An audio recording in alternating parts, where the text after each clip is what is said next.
पहला question, a square metal wire loop of side 10 centimeter. A square metal wire loop of side 10 centimeter and resistance 1 ohm. Resistance 1 ohm. Move with constant velocity. Move with constant velocity V naught in uniform magnetic field. In uniform magnetic field of 2 Weber per meter square. Weber per meter square. Bracket में कर लें Tesla. Weber per meter square as in figure. The magnetic lines are perpendicular to the plane and the loop is connected to a network of resistance of value 3 ohm.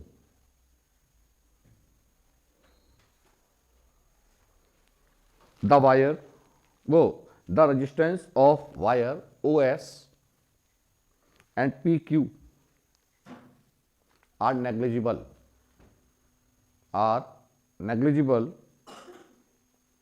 Then what should be the speed of the loop? What should be the speed of the loop so as to have a steady state current? So as to have a steady current of 1 milliampere in the loop and give the direction of the current in the loop. तो देखो बेटे, ये है हमारे पास, समझिएगा, बहुत प्यारा question है. देखिए,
ये है हमारा लूप और सभी रेजिस्टेंस की वैल्यू है 3 ओम,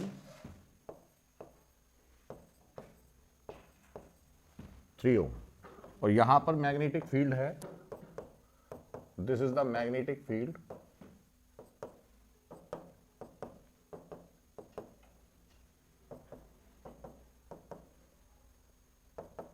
ठीक है, परपेंडिकुलर टू द प्लेन. इसकी साइड है L is equal to 0.1 और this is moving with velocity VO. VO speed है और क्या दिया है PQ. ये है PQOS. ठीक है, और ये है हमारा AC. तो ये है हमारे पास सर्किट कॉन्फ़िगरेशन, ये दिया है डायग्राम. ठीक है, तो अब क्वेश्चन में क्या कहा, a square metal wire loop of side 10 centimetre यानी कि 0.1 मीटर एंड रेजिस्टेंस 1 ओम. इसका रेजिस्टेंस है 1 ओम. आर की वैल्यू 1 ओम. इस पूरे लूप का रेजिस्टेंस है 1 ओम. ठीक है, 1 ohm with a constant velocity V naught in uniform magnetic field of B is equal to 2. B की वैल्यू है 2 tesla which is perpendicular to the plane of loop. The loop is connected to a network of resistance. ये connected है and what should be the speed of the loop so as to have steady state current. Means हमें क्या calculate करना है, हमें calculate करना है VO, इसको कितनी स्पीड दी जाए। क्या की आवाज आ रही है, लाइट गई क्या है?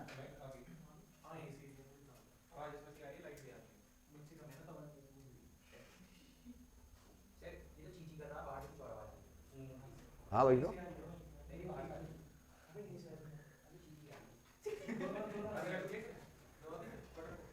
नहीं फिर चलेगा नहीं, लाइट पक जाएगी। ठीक है चलें, तो देखिए अब क्या है हमारे पास, हमें वीओ निकालना है बेटे। क्या निकालना है, और करंट कितनी दे रखी है इसमें, कहाँ है करंट? अच्छा लूप करंट है हमारी 1 मिली एम्पियर स्क्वायर। एक minute, what should be the speed of the loop so as to have a steady current of 1 milli ampere in the loop. Loop के अंदर कितनी करंट फ्लो करनी है मुझे, 1 एम्पियर। इसमें कितनी करंट है हमारी, 1 एम्पियर करंट हमको फ्लो करानी है।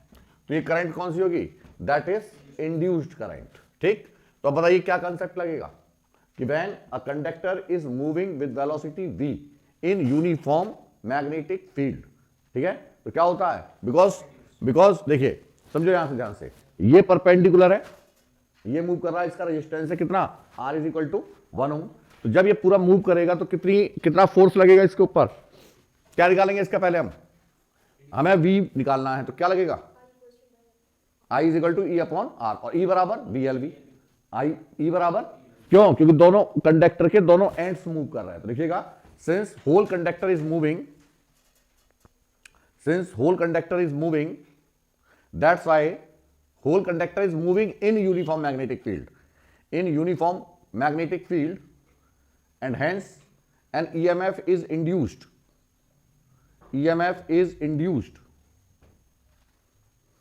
कितना हो जाएगा, E is equal to VLV। तो बेटा E की वैल्यू आ गई मेरी, E is equal to BLVO, कितनी स्पीड से मूव कर रहा है। ठीक, और E is equal to I is equal to E upon R, तो इसका मतलब क्या आ जाएगा, BLVO अपॉन R इक्वलेंट। तो पहले R इक्वलेंट निकालिए। तो यदि ये व्हीटस्टोन ब्रिज दिखाई दे रहा है आपको, भाई ये ब्रिज है, ये है ब्रिज ब्रांच। ठीक, ब्रिज ब्रांच है, तो इसका मतलब ये खत्म, इसका रेजिस्टेंस। तो R इक्वलेंट कितना आ जाएगा इसका, R dash is equal to 3 और 3 6, और फिर 6 और 6 12, 6 6 6 6, ये कितना आ गया हमारा, यहां का 3 आएगा, R इक्वलेंट 3 आएगा कि यहां का 2 आएगा ना, ये 2 ओम आ गया, 3 3 6 और 6 6 6 6 36 12 36, हाँ ठीक है, ये आ गया 3 ओम। R डैश है, ये इक्वलेंट नहीं है, R इक्वलेंट ये मिला के आएगा। तो R इक्वलेंट कितना हो जाएगा मेरा, R equivalent is equal to, क्योंकि अब ओवरऑल किसमें कनेक्टेड है, सीरीज में, तो R equivalent is equal to 3 + 1 that is equal to 4 ohm. नहीं है बात समझ में, ठीक है। तो ये पूरा 4 ओम का एक कंडक्टर है जो कि मूव कर रहा है। तो यहां पर बस वैल्यू पुट कर दो, आंसर आ गया। बोलो कितना आया, हमें निकालना क्या था, VO, हमें निकालना VO। तो बोलिए कितना आएगा, VO is equal to R equivalent upon B into L। B into I कितना है, कितनी करंट है, 1 इंटू 10 टू दी पावर -3, तो 1 into 10 to the power -3 into R equivalent 4 divided by B कितना है 2, और इंटू लेंथ है 0.1। बोलो स्पीड कितनी आगे सॉल्व हो गई, ये आ रही है 2 centimetre per second, that is VO is equal to 2 centimetre per second. बस ये है आपका, और ये क्वेश्चन आ सकता है आपके जेईई मेंस में, नीट में भी आ सकता है, कोई बहुत बड़ी बात नहीं, छोटा सा क्वेश्चन है, ठीक है। तो मोस्ट इंपॉर्टेंट क्वेश्चन कीजिएगा इसे, पहले क्वेश्चन काफी टाइम लग गया, कोई बात नहीं, बातचीत होने में लग गया। हाँ जी डन। अब एक खोपड़ी घुमाने वाला क्वेश्चन नहीं, अभी बात देंगे, लिखो पहले एक और, हाँ सुनो, लिखिएगा नेक्स्ट, अ small flat search coil, small flat FLAT flat search coil, तो मैं इससे कोई मतलब नहीं, खाली स्मॉल कॉइल है, आपको ये रखना है, ठीक है। Small flat search coil of area 5 centimetre square with 140 of area 5 centimetre square with 140 closely wound turns is placed in between the pole of powerful loud speaker in between the poles of a powerful loudspeaker magnet and then quickly snatched SNATCHED snatched का मतलब छीन लेना, बाहर निकाल लेना, snatched out of the field region full stop. The total charge flow in the coil is 10.5 millicoulomb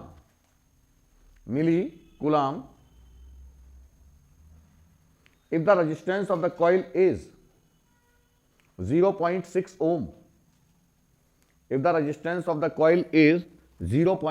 ohm. What is the magnetic field strength of the magnet?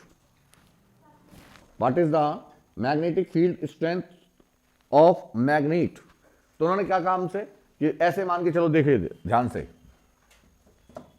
भाई, ये हमारे पास मैग्नेटिक पोल्स हैं, लाउड स्पीकर के magnetic poles हैं बेटे। ये आने के बाद बातचीत होगी बिल्कुल भी। लाउड स्पीकर के मैग्नेटिक पोल्स हैं नॉर्थ एंड साउथ। इन्होंने कहा a small flat search coil of area 5 centimetre square with 140 closely bound, यानी नंबर ऑफ टर्न्स दे रखे हैं, bound is placed between the pole of a powerful loud speaker magnet. इसके बीच में एक कॉइल रखी हुई है, ये कॉइल मान लीजिए, ये कॉइल है और इसके अंदर नंबर ऑफ टर्न्स हैं। इसके अंदर नंबर ऑफ टर्न्स कितने हैं? एन इज इक्वल टू कितने? 140 नंबर ऑफ टर्न्स हैं। और इन्होंने कहा magnet and then quickly snatched out of the field reason.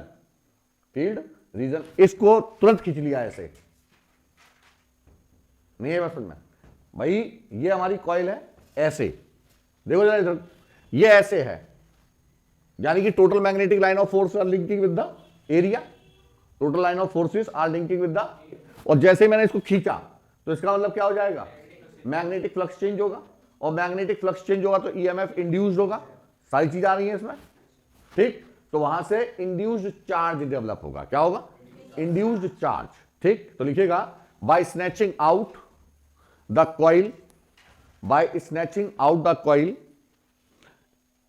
Coil, from the poles, from the magnetic field कर लो, from the magnetic field there will change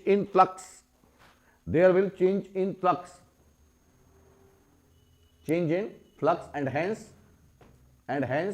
EMF induced as well charge will also induced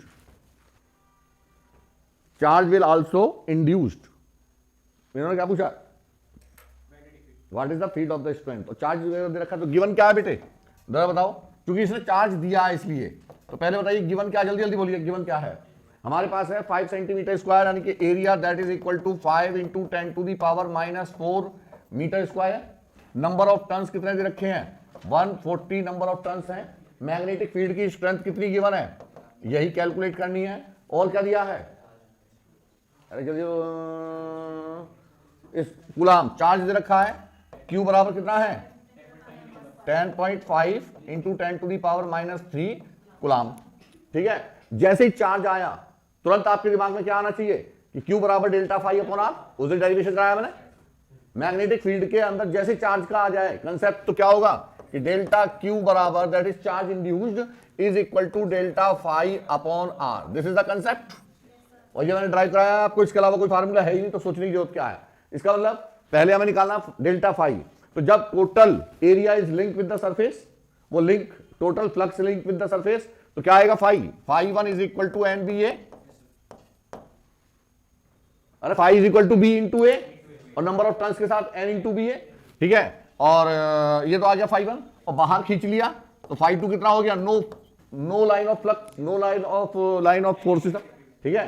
तो no line of force linking with surface, तो phi 2 कितना आ गया? तो delta phi कितना आ गया मेरे पास? N B A.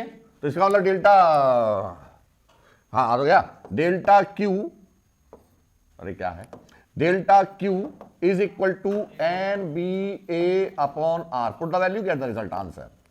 आर दे रखा है क्या? कितना है R? 0.6 ohm. Put the value, get the result. On solving, the result is 0.9 coulomb नहीं, क्या, मैग्नेटिक फील्ड. अरे मैग्नेटिक फील्ड निकालना है ना, तो ये tesla, B is equal to 0.09 tesla. खत्म. तो ये वो क्वेश्चन है जो आपको करने हैं.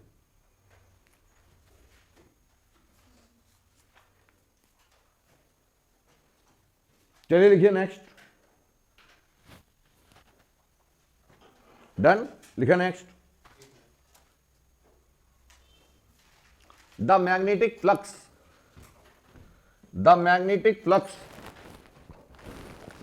flux passing perpendicular to the plane of a coil. The magnetic flux passing perpendicular to the plane of a coil and directed to the paper.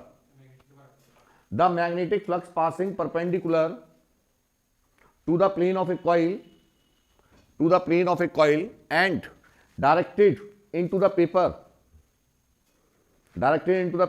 is given by phi is equal to कितना given है, 5t square plus 6t plus 2, 5t square plus 6t plus 2, where phi is in milliwebers and time t is in seconds. Calculate. Number first, magnitude of the induced EMF set up in the loop at t is equal to 1 second.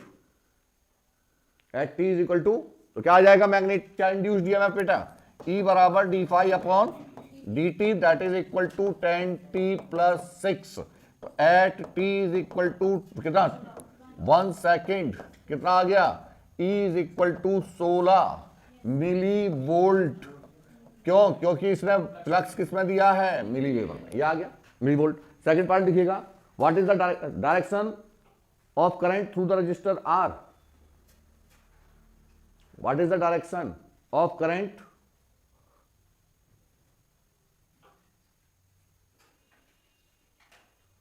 ठीक है. अब समझो जरा, यदि मेरे पास ये loop है,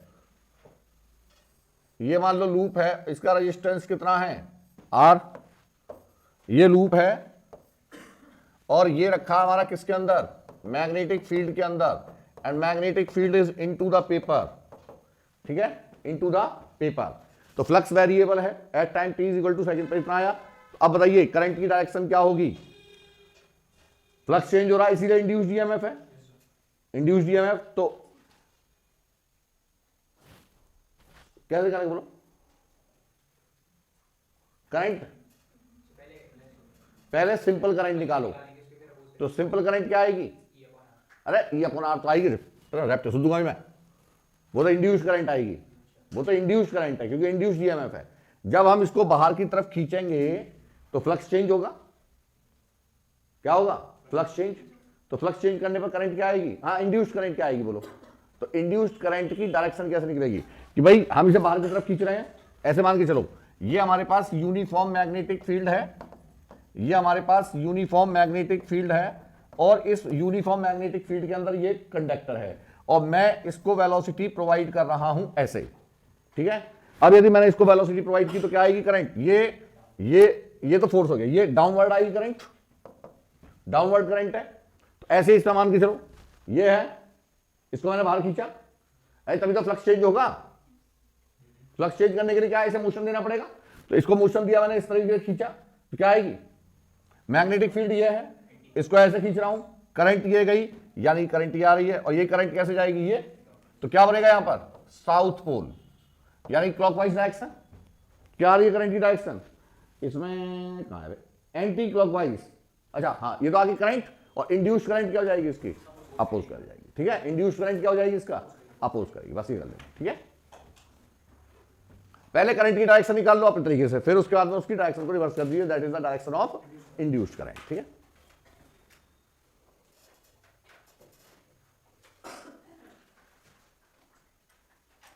ये ध्यान में रखना जैसे मैंने कल कराया था क्वेश्चन, करंट की डायरेक्शन कैपेसिटर वाले में करंट की डायरेक्शन क्या आ रही थी हमारी, डाउनवर्ड, लेकिन इंड्यूस करंट की डायरेक्शन हमें क्या लेनी थी, अपवर्ड, क्योंकि इंड्यूस करंट हमेशा जो होने वाला चेंज है उसका अपोज करेगा।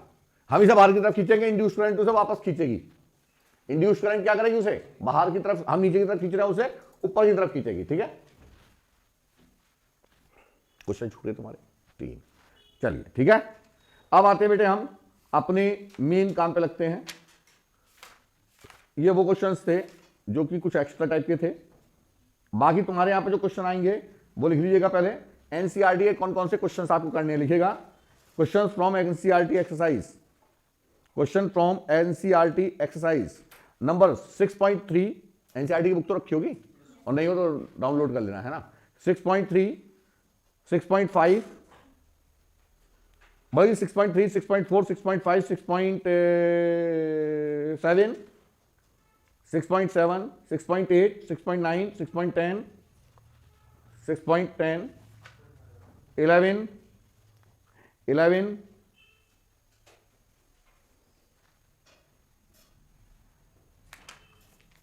बस यही करने हैं आपको। ठीक है, ये क्वेश्चन करने हैं आपको एनसीईआरटी के एक्सरसाइज से, है ना। ये 10 क्वेश्चन है, ये बिल्कुल 2-2 लाइन के क्वेश्चन है, और 2-2 लाइन के क्वेश्चन जितने कंसेप्ट मैंने सिखाया उसी के बेस पर है, इनको करके जरूर जाइएगा, क्योंकि यहीं से क्वेश्चन डेवलप होता है नए टाइप का।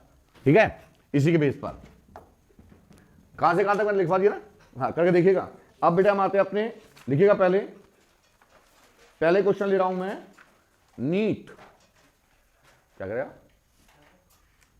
अरे नीट के भी जरूरी है, नीट वाले तुम्हारे जेई में रिपीट होते हैं, ध्यान रखना। तुम्हें तो नीट के जरूर करने हैं, समझ में आ रही है, इन्हें जेई के जरूर करने हैं, तुम्हें नीट के जरूर करने हैं, इसे दोनों को मिला के नीट और जेई के करने हैं। हाँ, ये मैं सोचा ओ माय गॉड नीट, पता चला सारे नीट के रिपीट हो गया आ गए, ओ ये क्या हुआ, ऐसा ही हो रहा है आजकल, क्योंकि दोनों का पेपर कौन बना रहा है, एनटीए। देखिए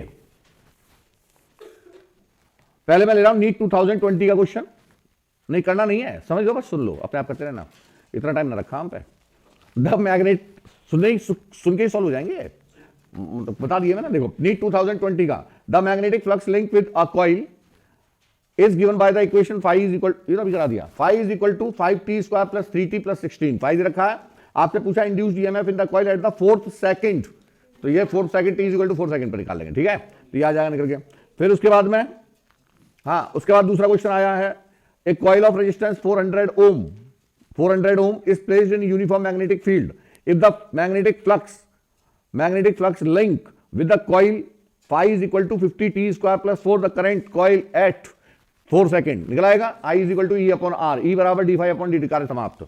हाँ जी, आगे वाला NEET 2019, 800 turn coil of effective area, कितना एरिया 800, नहीं कहा गया, area 0.05 metre square area given है, is kept perpendicular to a magnetic field of 5 × 10 to the power -5, B given है।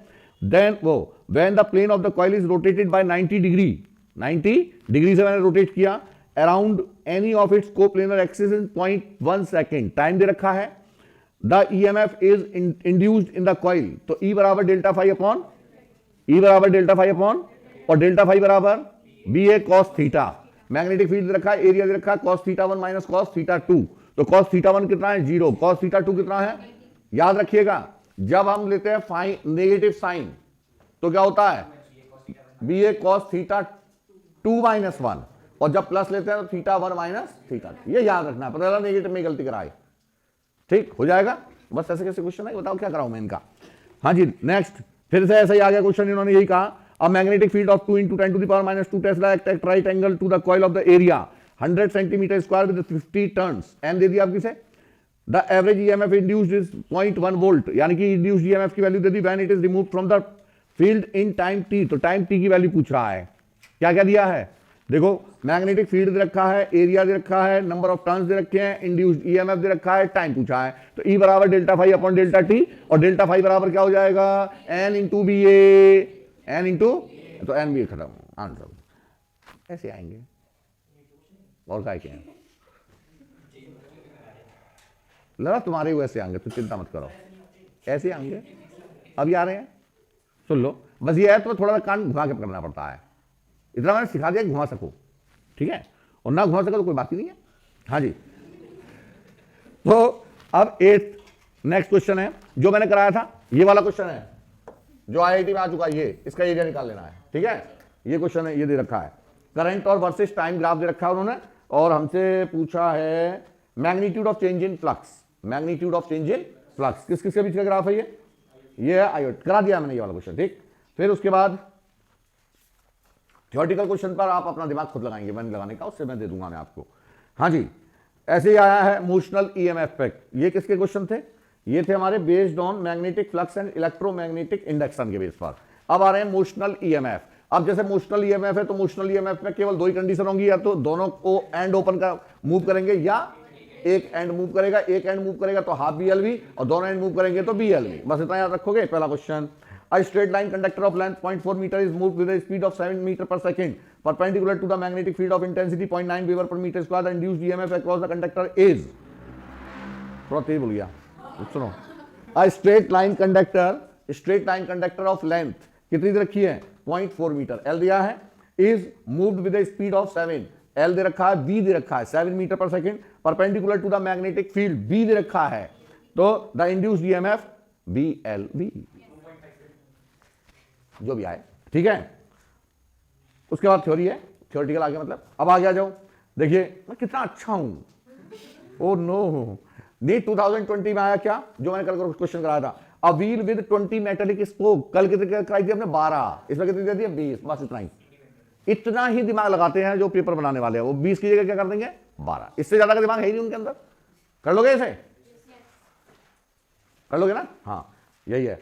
फिर उसके बाद वो क्वेश्चन आ गया, कौन सा वाला, एक स्क्वायर के अंदर कल दूसरा स्क्वायर रखा था, वो वाला क्वेश्चन आ गया, ठीक है।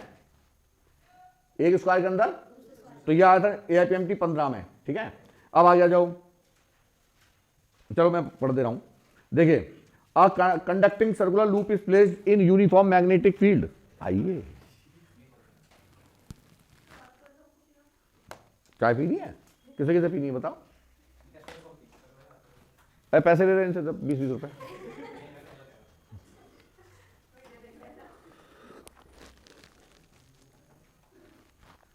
हाँ जी,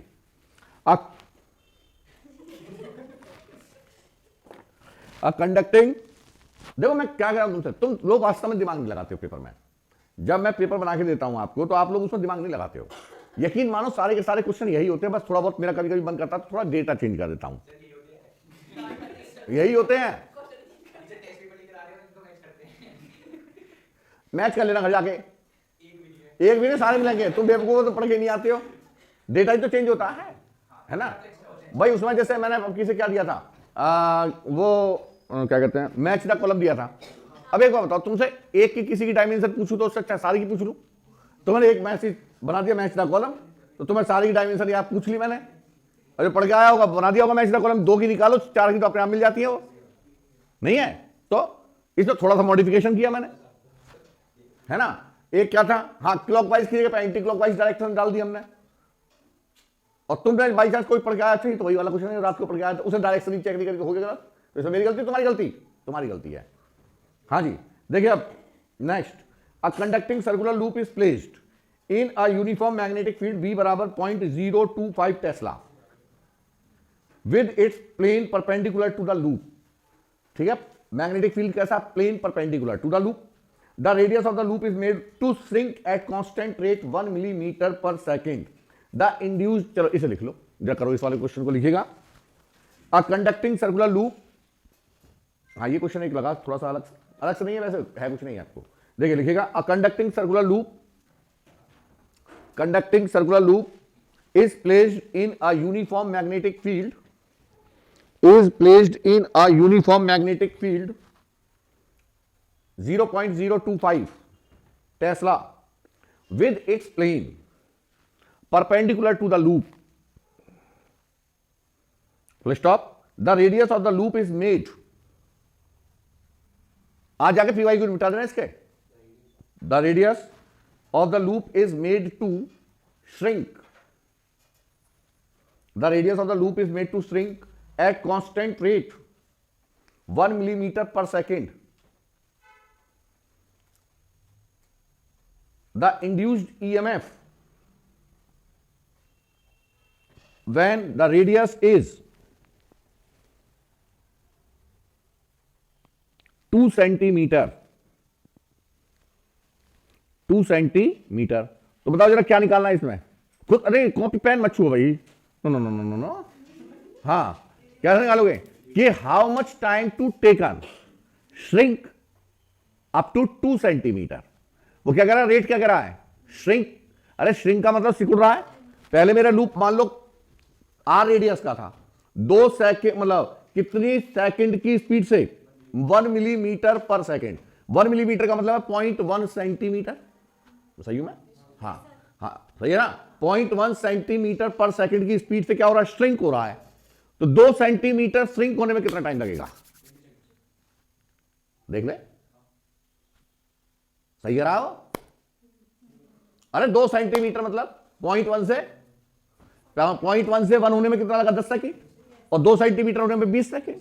कितना आ गया? तो डेल्टा टी कितना दे रखा है, बस हो गया क्वेश्चन सॉल्व।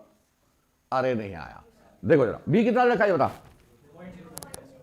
मेरे पास एक कॉइल है और ये कॉइल सिकुड़ के इतनी हो गई, रेडियस इतना हो गया, यानी कि magnetic line of forces are change, shrink हो रही है, magnetic line of force passing through the coil is changing and hence EMF is and hence flux change. और फ्लक्स चेंज होगा तो ईएमएफ इंड्यूस्ड होगा। क्या दिया है, हाँ जी क्या दिया, 0 बी की वैल्यू रखी है 0.025 टेस्ला। और क्या दिया है, with its plane perpendicular the radius of the loop is made to shrink 1 millimetre per second, है ना। और तो क्या आएगा हमारे पास, निकालना क्या हमें, डेल्टा टी कितना आ गया, 20 सेकेंड आ गया। अरे 0.1 मिलीमीटर पर सेकेंड की स्पीड से क्या हो रहा है, श्रिंक कर रहा है। तो total time to shrink up to 2 centimetre कितना हुआ, 20 सेकेंड, है ना। अब ये क्या हो गया मेरे पास, ये लूप है, इसकी रेडियस कितनी है, 2 सेंटीमीटर। इसकी रेडियस कितनी है, अरे 2 सेंटीमीटर रेडियस होने तक क्या हुआ, ये हमें पूछ रहा है श्रिंक करा है कितनी सेंटीमीटर रेडियस तक। तो the induced EMF when the rate is when the radius, induced EMF क्या होगा बोलो, E is equal to delta phi upon, और delta phi is equal to, तो हमें क्या मालूम पहले कितना था, हमें तो डेल्टा फाई निकालना है। तो डेल्टा फाई यानी कि हमने मान लिया पहले कितना था, मैक्सिमम था, या 0 से फैल गया, बात तो एक ही है।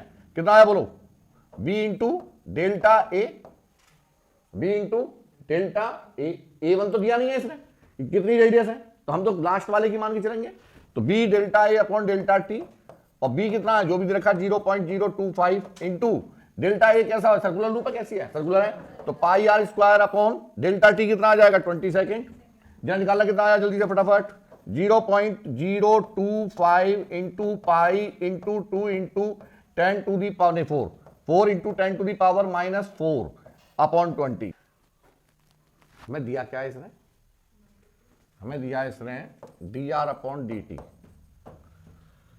अरे rate of change in shrinking, dr upon dt।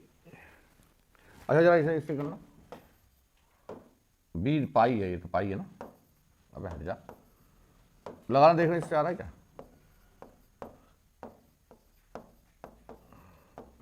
इसे देखना, ठीक है। तो यही है, सुनो अब, मतलब इसने क्या किया, इसने वेरिएबल ही माना है उसे, क्योंकि यहां पर क्या दिया, रेट दिया है। तो यहां पर नोट कर लेना बेटे, नोट कर कि when ever the rate of change, when ever the rate of change is given, whenever the rate of change is given, whenever the rate of change is given, है ना, we always prefer differentiation technique, यानी calculus technique to calculate the induced EMF। तो ये formula याद कर लेना बेटे, ये जब कभी भी यहां पर ये दिया है, चलो ये क्वेश्चन अच्छा मिल गया हमें, rate of change in shrink, अरे पाई आर स्क्वायर होता है ना वो, अरे वो पाई आर स्क्वायर था, आर स्क्वायर को 2 पार्ट में डिवाइड किया इसने, कब तक 0 से लेके आर तक, वो मतलब कब तक आर रेडियस तक श्रिंक कर रहा है, किस रेट से श्रिंक कर रहा है, d R upon d t से। अरे ई बराबर d phi upon d t होता है, अब चूंकि उसे डायरेक्ट क्या दे रखा है, रेट ऑफ चेंज। हमने क्या किया था, हमने अपना दिमाग लगाया कि हमने कहां से, भाई हमें पहले वाली रेडियस नहीं दे रखी है, हमने उसको इग्नोर कर दिया। मैंने मैंने मैंने मैंने क्या कर दिया, तो उसे इग्नोर कर दिया। इग्नोर नहीं करना, बल्कि हमें कंसीडर ही, मतलब जब हमें गिवन ही नहीं है तो कहां तक फाइनल लेके आना है, आर तक। कहां तक लेके आना है, आर तक। और किसके साथ लेके आना है, रेट ऑफ चेंज के। तो ये आएगा। अरे बी समझो, ऐसा होता है जैसे, सुनो मेरी बात को, डिफरेंशिएशन में चूंकि हमने डीप में नहीं पढ़ाया आपको, तो डिफरेंशिएशन में डीप में दिया होगा आप, तो वहां कांस्टेंट और वेरिएबल कुछ नहीं होता। समझना कैसे, जैसे मेरे पास ये है डिफरेंशिएशन ऑफ एक्स और मैंने कहा वाई जेड, तो दोनों ही वेरिएबल हैं, दोनों ही क्या है हमारे, और दोनों का क्या हो रहा है, प्रोडक्ट। तो फार्मूला तो प्रोडक्ट वाला ही लगेगा। फार्मूला क्या है, पहले इसका डिफरेंस, पहले ये variable as it is, differentiation of G dash upon dx, और प्लस अब ये वेरिएबल हो जाएगा और d y upon d x, जबकि हमने आपको केवल कहां तक बताया है, हमने ये बताया है आपको कि भाई, हमने नीट के पॉइंट ऑफ व्यू से बताया, हमने ये बताया है कि यदि मुझे डिफरेंशिएशन करना है, और जो मेरे, हाँ बोलो क्या हो गया,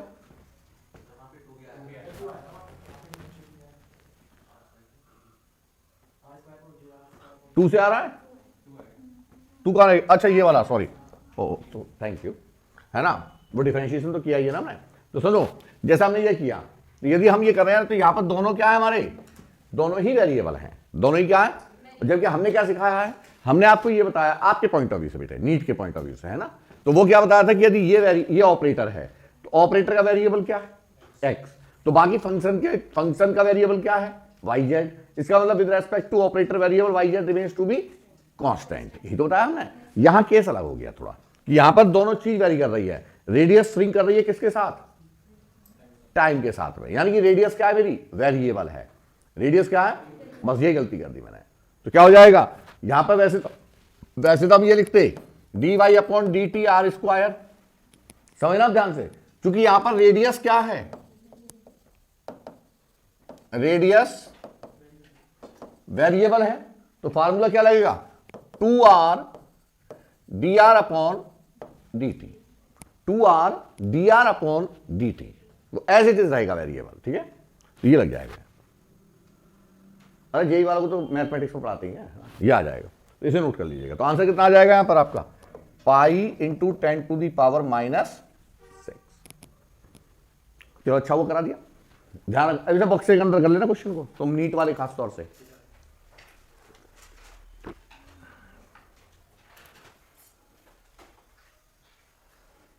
ये तो कर लोगे,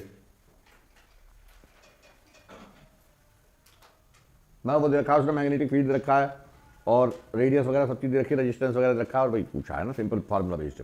अब ये आया बेस्ड ऑन एडी करंट, तो मोशनल ईएमएफ के जितने क्वेश्चन थे वो मैंने करा दिया आपको, ठीक है, जो आए हैं अभी तक नीट में।